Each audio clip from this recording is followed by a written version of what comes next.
Hello. In this episode, I wanted to really reflect and examine how tech has restructured industries and benefited the platforms themselves versus ultimately the consumer.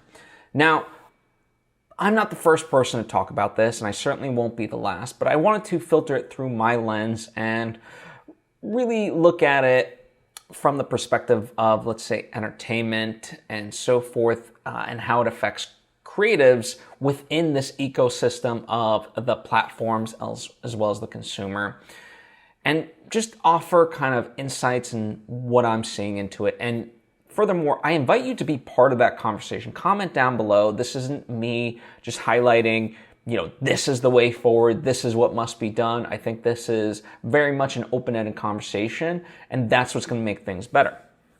But number one, let's really sort of look at it, because in many ways we look to technology to solve issues, and that's wonderful. But sometimes there are issues that weren't really an issue to begin with, and it complicates things. So, for example, there's a wonderful episode of It's Always Sunny in Philadelphia where one of the main characters, Dennis, goes on a mental health day. And he wants to go to the beach. And because of where he lives, he doesn't have a car, so he has to rent a car. So he goes to the place and he rents this, new modern car. And he's like, okay, just give me the keys and we're all good. And they're like, there's no keys. It's just, an app on your phone. And in some sense, that seems smart because, okay, now you don't have to carry keys. You don't have to worry about losing your stuff. But, we just get away from it in the sense of, okay, now how does that work with valet? What happens when your phone has to be constantly charged? Yada, yada, yada, right? We progress things in a way that we don't always stop and think about things, right? And taking a quick step back at like big things, whether it's Airbnb, Uber, or Netflix is a prime example, simply because they were one of the first people into the streaming realm and, now are one of the biggest, obviously. What they do in many ways is they take models that were working, that were sustainable, and, we can look at the hotel industry, we can look at TV, we can look at taxis and point our various grievances, right? And so it's not to say that one is ultimately good and one is ultimately bad. I think we need to look at the problems a little bit more nuanced to solve for them, because, the old models that I'm talking about, at the end of the day, worked and were sustainable, right? Whereas with the tech disruption, and there's a wonderful book called The Platform Revolution that talks about this, where essentially you're able to scale any sort of business globally without ever owning anything, right? So Airbnb owns no actual properties. Uber owns no actual cars. And, Netflix is a little bit different because, yes, they produce stuff and whatever else, but it's, there's no physicality to it, right? And so it shifts these models with an alluring promise of you're going to get this, right? And with streaming in particular, and this is kind of with Netflix, but also just in the larger context of the industry, the idea is you can stream anything you want, anytime, and that's it, right? Except we can't. Apart from the Criterion Collection, most of these streaming platforms, like the oldest movie that you'll probably be able to get is a movie or a TV show from the 1980s. And that's a whole swath of culture we just start to lose out on, unfortunately, right? And furthermore, it just starts to deteriorate. When we look at the streamers now, they're having to constantly up their prices in order to make the content. So the consumer is taking a heavy load, right? Because constantly, what was once $5, now it's $7, $10, $15, $20, whatever, right? Ad nauseum. It's just going to be constant price increases. Whereas the creatives, the budgets are going away. So it's this weird economy where it's not an ecosystem anymore. You still need creatives to create good stuff, but the money there, it's not being supported in the right way. So who's it ultimately going to?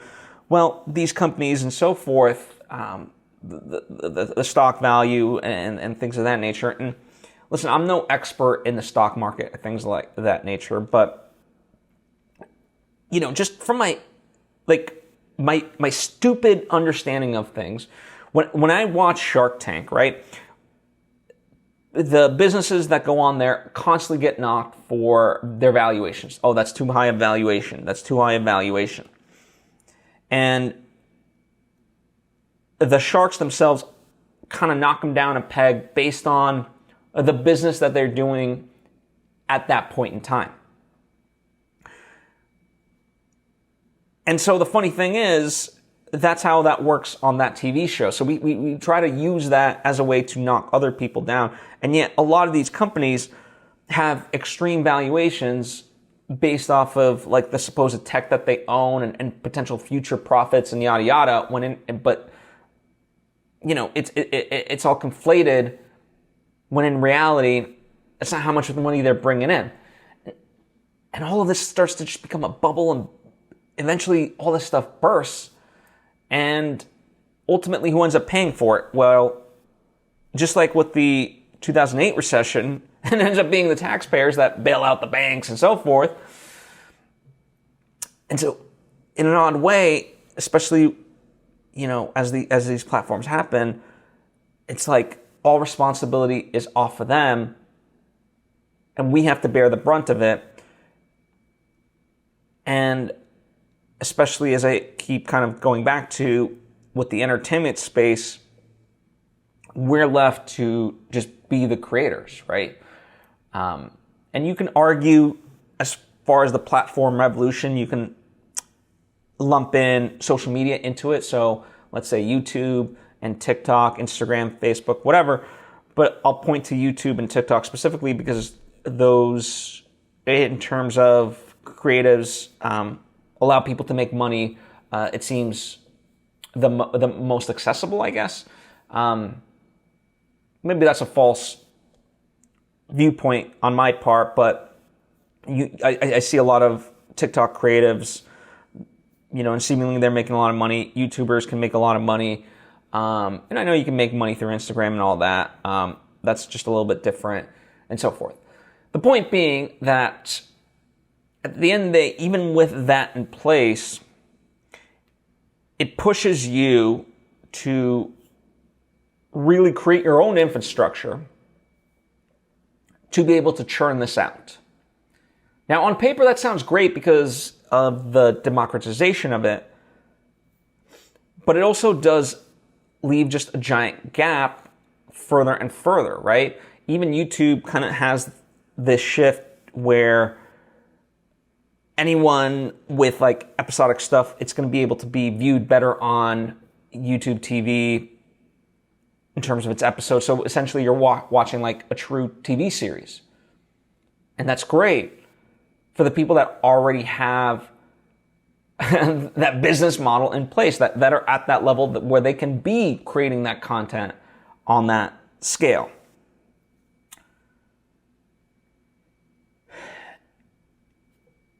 And, as far as what the ultimate solution is,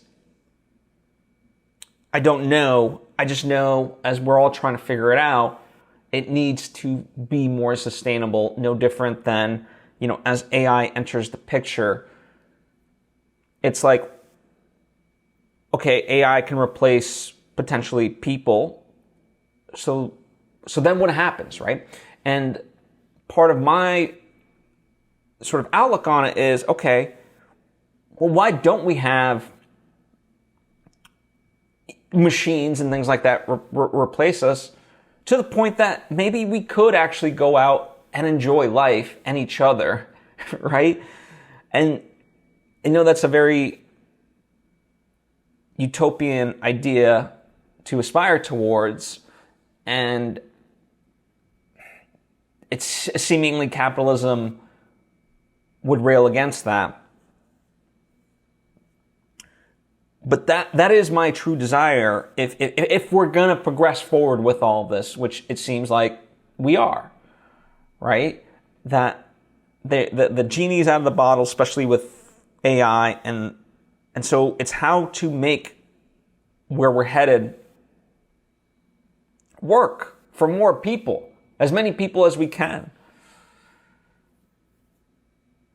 Now, as part of that, what I do know is that you have to change the levers of incentive, right? Right now, companies really are incentivized to maximize their profit because of the shareholder value as opposed to long-term growth, right? We don't think of we measure everything in terms of quarter. They had a good quarter, they had a bad quarter, but we don't really consider the long-term growth of things. It's no surprise because of that companies do various layoffs in order to stopgap various problems, but the long-term effect ends up being so much more harmful for a company's health, right? I'm not even talking about the employees. I'm talking about the company itself. The goal of a company should be to stay in business, right? Especially the big ones. However, there's so much documentation out there like that of just idiotic decisions. The short-term gain, but for the long-term detriment.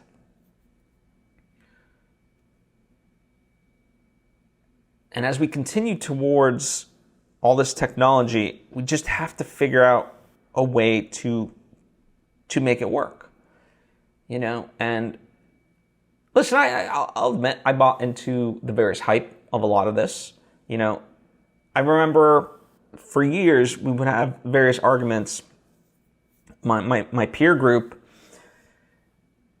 and one person in particular, I'll give him credit, Dimitri Panos, kept saying, that the streaming model is not sustainable. And all of us would argue that, well, why would a business do something that, they have to be making money? We're not seeing it, but they're making money, right? And we're seeing with the industry, as far as the movies are concerned, it's like you can't just have a movie that costs $300 million and just put it straight out to streaming, because it just comes and goes. There's no cultural footprint. It costs you $300 million.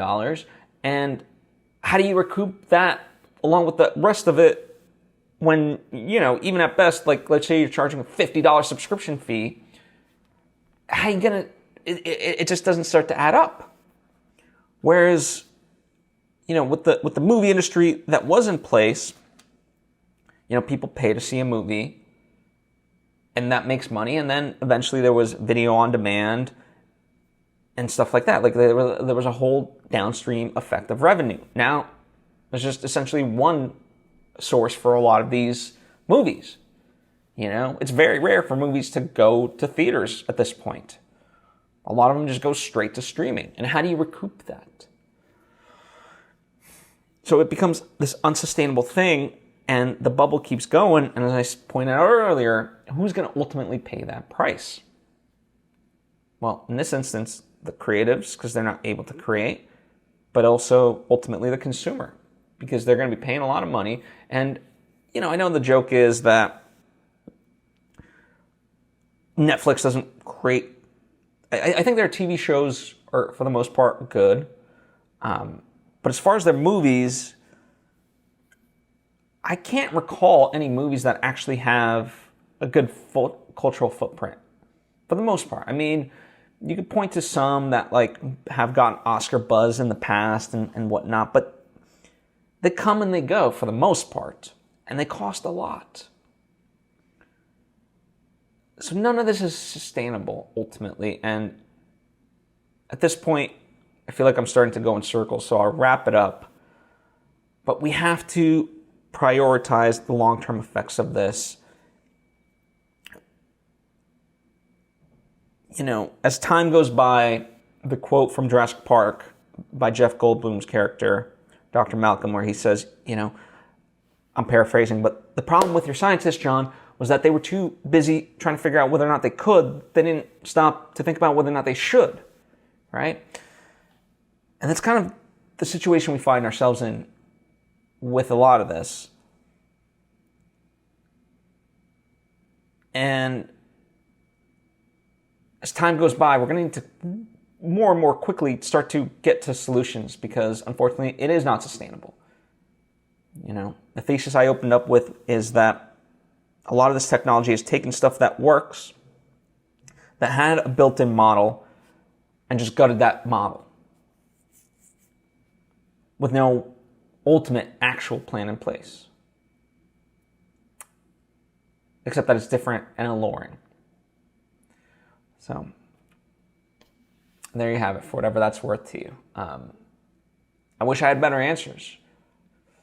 But some of this stuff is not necessarily easy, I'll just say this as I wrap out. This is kind of tangential, but since I talked about like the movie business,